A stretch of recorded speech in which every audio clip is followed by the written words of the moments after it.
आप देख रहे हैं कहानी कुर्सी की और अब बात करते हैं जरा विपक्ष के महागठबंधन की सीट शेयरिंग को लेकर के जो कोशिशें चल रही हैं। कांग्रेस पार्टी ने इसके लिए एक अपनी कमेटी बना रखी है और वो कमेटी अलग अलग राज्यों के जो क्षेत्रीय दल हैं उनसे मुलाकात कर रही है। एक एक राउंड की बातचीत लगभग सबके साथ हो चुकी है, सिवाय एक को छोड़ करके, उसके बारे में हम बात करेंगे। लेकिन आज जो बैठक होनी है उसमें पहले समाजवादी पार्टी के साथ बैठक होगी, जिसमें रामगोपाल यादव रहने जा रहे हैं, और उसके बाद फिर उनकी आम आदमी पार्टी के साथ मीटिंग होगी। यूपी के लिए जो मीटिंग हो रही है इसमें कांग्रेस पार्टी 20 सीटें मांग रही है समाजवादी पार्टी से, और अखिलेश यादव की पहले ये चर्चा हमने आपको बताई थी इसी प्रोग्राम में कि उनकी टीएमसी से बात हो गई है कि एक सीट वो टीएमसी को यूपी में लड़ने के लिए देने वाले हैं, चंदौली की सीट। इसके अलावा उनको आरएलडी को भी सीटें देनी है, एडजस्ट करना है जयंत चौधरी को। चंद्रशेखर रावण जो है उनको भी एक सीट पर माना जा रहा है कि एक सीट उनको भी देनी होगी। तो अब ये जो फॉर्मूला निकलेगा ये कैसे निकलेगा? एक राउंड की बातचीत जो अभी कुछ दिन पहले हुई थी उसमें बाहर निकल करके रामगोपाल यादव ने कहा था कि हम बड़े अच्छे तरीके से बातचीत हुई है और हमें बड़ा संतोष है जिस भी तरीके से बातचीत चल रही है, जल्दी सब कुछ जो है वो सेटल कर लिया जाएगा। लेकिन कितनी सीटें कांग्रेस पार्टी को लड़ने के लिए मिलती हैं ये देखना होगा। अब मैं आपको बताता हूं बातचीत जहां नहीं हो रही है उसके बारे में, क्योंकि उससे फिर हमको ये पता चलेगा कि क्या वहीं से क्यों ले रहे हैं बातचीत का बाकी सारे ये क्षेत्रीय दल भी। वो है ममता बनर्जी बंगाल से। ममता बनर्जी जी ने साफ कह दिया है, उनकी पार्टी ने बिल्कुल स्पष्ट कह दिया है कि हम कांग्रेस पार्टी से बातचीत इस विषय में करेंगे नहीं। जो कमेटी बनाई है इन्होंने, इस कमेटी से हम बात ही नहीं करेंगे। हमने अपना ऑफर उनको पहले दे दिया, 2 सीट कांग्रेस पार्टी 2019 में जीती थी, वही 2 सीट वो ले ले और लड़ ले। और उनको अपनी जमीनी जो हालात हैं, जो ताकत है कांग्रेस पार्टी को पता है और उसको स्वीकार करना चाहिए। इससे ज्यादा की ताकत उनकी पश्चिम बंगाल के अंदर नहीं है। ये बात कहना एक बात है, लेकिन ये सीधे मना कर देना कि हमें इसके लिए आपके साथ मिलने की भी जरूरत नहीं, हमें मिलना होगा तो फिर हम शीर्ष पर मिलेंगे, टॉप पर ममता जी बात कर लेंगी।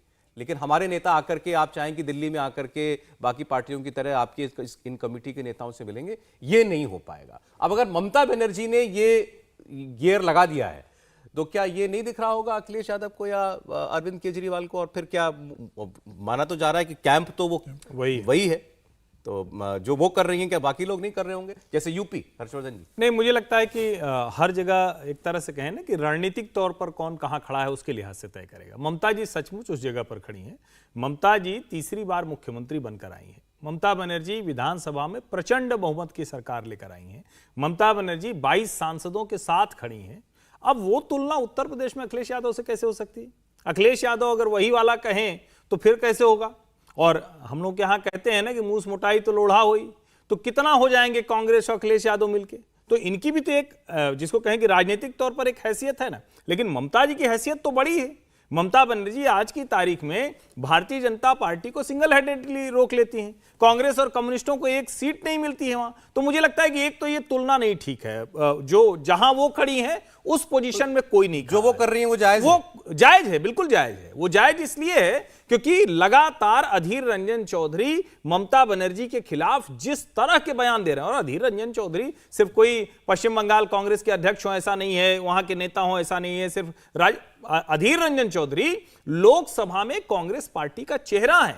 अगर वो कोई बात बोलते हैं और वो कलकत्ता में प्रेस कॉन्फ्रेंस कर देते हैं, भारतीय जनता पार्टी राष्ट्रपति शासन की मांग करती है, बिल्कुल दुरुस्त है। ईडी के अधिकारियों के साथ जो हुआ उसमें मांगना ही चाहिए, लेकिन कांग्रेस वो मांग करती है। तो ममता बनर्जी को पता है कि इन लोगों को कैसे एक तरह से, और वो तो पुरानी कांग्रेसी हैं, धुर कांग्रेसी हैं, युवक कांग्रेस के समय से वहीं रही, तो उनको तो सब पता है। नंबर 1, जब उत्तर प्रदेश की हम बात करते हैं तो देखिए उत्तर प्रदेश में कांग्रेस पार्टी 2009 की बात करती है। हालांकि आज न उसका वो आधार है न समाजवादी पार्टी का है, लेकिन मुझे लगता है कि जब आप 80 सीटों के लिहाज से बात करेंगे तो कहां कांग्रेस को खड़ा होना चाहिए? कम से कम 10, 15, 20 सीटों पर तो उसे खड़ा होना चाहिए।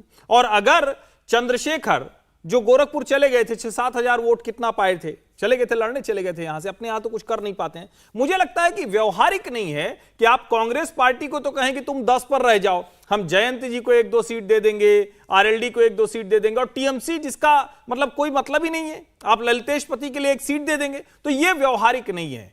समाजवादी पार्टी को भी तय करना चाहिए। अगर बहुजन समाज पार्टी आती है तो निश्चित तौर पर एक समझदारी भरा फैसला होगा कि 30-30 सीटों पर दोनों लड़ें, समाजवादी पार्टी और बहुजन समाज पार्टी। 20 सीटों में कांग्रेस और ये जो तीन, जिनको हम कह रहे हैं कि तीन और निकाल दें, तो 15 से 17 सीटें कांग्रेस पार्टी को दें और बाकी सीटों पर जिनको हम कहते हैं कि एडजस्टमेंट कर लें, उनकी वजह से 1-2 सीटों का लाभ हो। ये रणनीति करेंगे तब तो ठीक रहेगा। लेकिन अगर कहेंगे कि 80 में 70 हम लड़ेंगे और 10 सीटों में कांग्रेस और सारे लोग एडजस्ट हो जाए, तो ये व्यवहारिक नहीं है। ममता बनर्जी से अखिलेश यादव की आज की तारीख में कोई तुलना नहीं। तो लचीला अखिलेश यादव को होना पड़ेगा, होना चाहिए, मतलब मेरा मानना है कि होना चाहिए, क्यों? ठीक है, अगर कांग्रेस नीचे है तो आप भी तो बहुत खराब स्थिति में है। देखिए, मुझे लगता है कि अखिलेश यादव पहले भी ये कह चुके हैं और इंटरनली ये पता है कांग्रेस को कि अखिलेश यादव ने कहा है कि वो 65 सीटें लड़ना चाहते हैं। अगर ये गठबंधन जो है वो कांग्रेस और समाजवादी पार्टी का होता है तो 15 सीटें बाकी बचती हैं, जिसमें उनका कहना है कि कांग्रेस ले ले और बाकी जो छोटे दल है वो ले ले। अब इसमें थोड़ा बहुत एडजस्टमेंट मुझे लगता है और होगा, लेकिन अगर बीएसपी इस जो गठबंधन है उसमें नहीं आती, जबकि जो बयान आए हैं वहाँ पे स्टेट कांग्रेस के लीडर्स की तरफ से वो भी ये है, उन्होंने भी रिक्वेस्ट की है कि बीएसपी को आना चाहिए इस गठबंधन में। तो अगर वो आती है तो बंटवारा डिफरेंट तरीके का होगा। अदरवाइज जो बंटवारा लग रहा है वो यही लग रहा है कि लगभग 60 से 65 सीटें जो हैं वो अखिलेश यादव लड़ेंगे और बाकी सीटों में बाकियों का बंटवारा होगा, जिसमें कांग्रेस भी शामिल होगी। अब तृणमूल कांग्रेस की अगर बात करते हैं तो ममता बनर्जी ने जहाँ पर ये बयान दिया है कि वो ऑलरेडी बता चुकी हैं कि कितनी सीटें जो है वो कांग्रेस को देने जा रही हैं, यानी 2 सीटें देने जा रही हैं, तो वो ऑलरेडी एक्सप्लेन कर चुकी हैं। लेकिन उन्होंने ये भी कहा है कि देखिए, आपको ये समझना पड़ेगा कि पश्चिम बंगाल में अगर लड़ाई कोई लड़ सकता है बीजेपी के साथ, तो वो ममता बनर्जी यानी उनकी पार्टी ये लड़ाई लड़ सकती है और ये धरातल पर कांग्रेस को समझना चाहिए। बाकी उन्होंने ये साथ में कहा है कि वो ये जो गठबंधन है उनके साथ बिल्कुल ताकत से जुड़ी हुई है और जुड़ी रहेंगी, ये भी उन्होंने कहा है। तो मेरे ख्याल से कांग्रेस ये जानती है कि पश्चिम बंगाल में उनकी ताकत बिल्कुल नहीं है, तो ऐसे में जो 2 सीटें उनको मिल रही हैं उसमें एक आध को छोड़कर बाकी वहाँ पे भी समझौता हो पाएगा। अब आपकी बात भी इसमें है कि दिल्ली को लेकर भी लगभग चीज़ें तय हो रही हैं। उसमें यह है कि आप 4 सीटें लड़ना चाहती है और कांग्रेस जो है वो उत्तर पूर्वी जो दिल्ली है और जो चांदनी चौक का इलाका है और नई दिल्ली, ये कांग्रेस जो है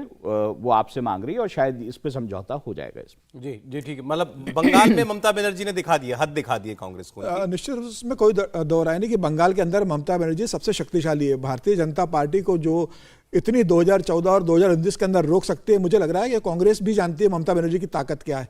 जो सत्ता के अंदर है अखिलेश, जहां तक अगर उत्तर प्रदेश की अगर बात करें तो मुझे लग रहा है कि 14 या 15 जनवरी को मायावती का रुख क्लियर होगा उत्तर प्रदेश को लेकर। उनका जन्मदिन है 14 जनवरी या 15 जनवरी को। उस दिन वो उत्तर प्रदेश को लेकर अपनी रणनीति स्पष्ट करने वाली खबर है कि उस दिन वो घोषणा करेगी कि वो गठबंधन में जा रही है या चुनाव के लड़ने जा रही है। मुझे लग रहा है अखिलेश यादव ये कोशिश कर रहे हैं कि मायावती गठबंधन से दूर रहे, लेकिन अब जिस हिसाब से कांग्रेस ने प्रेशर डाला है अखिलेश के ऊपर, और अब अखिलेश भी इस बात को जान रहे हैं कि बिना मायावती के उनकी नैया पार नहीं होगी, और मायावती भी जानते हैं कि बिना गठबंधन में आए उनके सांसद भी नहीं जी सकते। तो मुझे ऐसा लग रहा है कि बातचीत शायद चल रही है इनके बीच में, और हो सकता है मायावती आने वाले 3-4 दिनों के अंदर गठबंधन में शामिल हो, और उस स्थिति में इस बात की संभावना है कि 35-35 सीटों पर दोनों लड़ेंगे और 10 सीटें कांग्रेस और जयंत चौधरी को दी जा सकती है। अभी मायावती को लेकर कांग्रेस का जो प्रेशर है अखिलेश पर, मुझे लग रहा है उस पर वर्कआउट हो रहा है, हो सकता है मायावती इस गठबंधन का हिस्सा बने। जहां तक बंगाल की बात है, इसमें कोई दो राय नहीं कि मायावती ने कह दिया है कि 5 सीटें मैं मैक्सिमम दूंगी जिसमें कांग्रेस और लेफ्ट मिलकर लड़ ले। लेफ्ट से मैं किसी तरह की बात नहीं करूंगी, कांग्रेस अपने हिस्से की सीट उनको दे दे, मैं 5 सीटें छोड़ सकती हूँ, 37 सीटों पर मुझे लड़ना है। तो मुझे ऐसा लग रहा है कि बंगाल में आखिरी वक्त पर यह हो सकता है कि ममता बनर्जी 5 सीटें छोड़ दे और 37 सीटें पर अपने उम्मीदवार डिक्लेयर कर दे। जहां तक कांग्रेस की बात है, मुझे लगता है कांग्रेस को किसी भी स्थिति में 6 से 7 सीटें बंगाल में नहीं मिलने वाली है, यह तय है। जी, और अगर आप आम आदमी पार्टी के साथ, क्योंकि उनके साथ भी आज दूसरे दौर की बातचीत होनी है, तो जब उस पहले दौर की बातचीत नहीं हुई थी तब भगवंत मान ने कहा था कि कहानी ये सबसे छोटी एक थी कांग्रेस। उसके बाद उन्होंने कल जो है ये कह दिया है कि हम सभी 13 सीटें जीतने जा रहे हैं। और इंटरेस्टिंग बात उन्होंने ये कही कि मुझे और केजरीवाल जी को पहले पता चल जाता है कौन कहाँ जीत रहा है, कौन कहाँ हार रहा है। तो मैं पहले ही बता रहा हूँ आपको कि 13 की 13 हम जीते नहीं। लेकिन कमाल की बात यह है सौरभ जी इसमें कि सबसे ज़्यादा अभी तक इतनी जिसको कहें कि तीखी तल्ख टिप्पणियों के बावजूद सबसे सौहार्दपूर्ण बातचीत कांग्रेस और आम आदमी पार्टी के बीच हो रही है। सारे जितने नेता हैं, वो चाहे संदीप दीक्षित हो उधर से, अलका लांबा हो या इधर से सौरभ भारद्वाज हो, मतलब सबको रोका सा गया है। और कहीं ना कहीं लग रहा है कि शायद ये दोनों पार्टियां जो सबसे ज्यादा दुश्मनी दिख रही थी, सबसे ज्यादा तीखापन था, शायद वो सहमति पर पहुंचती दिख नहीं। और उसकी बड़ी वजह यह है कि दो के दोनों को लग रहा है कि हमारी मुश्किल सबसे बड़ी है। आप अगर ध्यान से देखें तो ममता बनर्जी हो, अखिलेश यादव हो या दूसरा कोई नेता, उनके ऊपर ऐसा कोई संकट नहीं है। ये दोनों पार्टियां सीधे मुश्किल में फंसी हुई हैं। तो लगता तो ऐसा है कि शायद और दूसरी जगह शायद बात ना बने, लेकिन पंजाब और दिल्ली में कुछ सहमति बनती सी दिख रही है। अगर ये बनेगा तो विपक्षी गठजोड़ के लिए काफी बेहतर होगा।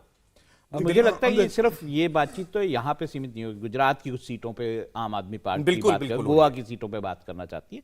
तो वो 3-4 राज्य हैं जो ऐसे हैं जिसमें पंजाब, हरियाणा, गोवा, दिल्ली, गुजरात और दिल्ली, ये सारी सीटों पे वो बात करना चाहते हैं। चाहे उनको हरियाणा में भी सीट चाहिए, हरियाणा में भी उनको लगता तो है ये कि मेरे हमें ख्याल से चुनाव ये जो है आसानी से सीट शेयरिंग का कुछ बात हो जाएगी। अच्छा, देखिए, दिल्ली- गोवा की आपने बात की, टीएमसी ने यह भी कहा है कि लड़ना तो हम गोवा की भी एक सीट चाहते हैं, लेकिन वो आपके लिए छोड़ रहे हैं कांग्रेस पार्टी से। बिल्कुल, अब गोवा में 2 सीटें आती है, मुझे लग रहा है वहाँ भारतीय जनता पार्टी बहुत मजबूत है, लेकिन आम आदमी पार्टी का भी ग्राउंड लेवल पर गुजरात के अंदर काम है, तो गोवा के अंदर भी वो एक सीट मांग रही होगी। लेकिन आम आदमी पार्टी ने यह भी कहा है कांग्रेस से कि आप हमें पंजाब से लगी हुई जो हरियाणा की सीटें हैं वो हमें दीजिए, कि हमारा पंजाब के अंदर बहुत स्ट्रांग होल्ड है। तो कुरुक्षेत्र और अंबाला जैसे सीटें वो भी मांग रही है। इसके अलावा उन्होंने कहा कि हमें आप गुरुग्राम और दिल्ली से लगी हुई दोनों सीटें, गुरुग्राम और फरीदाबाद, ये सीटें भी हमको दीजिए, हम सीट पर लड़ेंगे। तो सिर्फ पंजाब की 13 सीटें और दिल्ली की 7 सीटों के अंदर इनके बीच बातचीत नहीं चल रही है। हरियाणा की सीटों पर भी इनके ऊपर बातचीत चल रही है, गोवा का भी बातचीत चल रही है। और खबर तो यह भी है कि आम आदमी पार्टी कह रही है कि महाराष्ट्र में भी हमें आप एक सीट में एडजस्ट कीजिए कहीं पर, हम वहां पर भी उम्मीदवार उतारना चाहते हैं। तो मुझे लग रहा है कि कांग्रेस के लिए समस्या सिर्फ पंजाब और दिल्ली को लेकर नहीं है। गोवा में तो तय है कि आम आदमी पार्टी लड़े चाहे बीजेपी कांग्रेस लड़े, वहां की 24 की 24 सीटें भारतीय जनता पार्टी ने जीतना, वहां कोई चुनौती नहीं है। गोवा के अंदर जरूर ऐसा है कि गोवा और हरियाणा है जहां आम आदमी पार्टी कांग्रेस को एक चुनौती दे सकती है या जीती हुई सीटों को हराने की स्थिति में आ सकती है। तो वहां पर भी कांग्रेस कौन सी सीटें दे सकती है ये इनका मीटिंग में तय होगा। फिलहाल ये मामला 30 से 35 सीटों का भी इनके बीच चल रहा है। अब ऐसा लग रहा है कि जैसे गठबंधन में शामिल सभी दलों को कहीं ना कहीं जो है व्यवहारिकता समझ में आ रही है कि कोई इस बात में कुछ हमें हासिल नहीं है कि हम इतनी सीट लड़ लिए, हम उतनी सीट लड़ लिए। वाकई अगर आपको कुछ चुनौती पेश करनी है तो उतना लड़िए जितना आप दमखम के साथ लड़ सकते हैं, और जहां दूसरे की ताकत है उसको स्वीकार करिए। मेरे ख्याल से कांग्रेस को भी ये बात समझ आ रही है, और कांग्रेस इस तरह से जो अकोमोडेशन बाकी पार्टियों की है वो कांग्रेस की तरफ से भी है। शायद इसीलिए ये लग रहा है कि ये सीटों का बंटवारा जो है अब संभव हो पाएगा।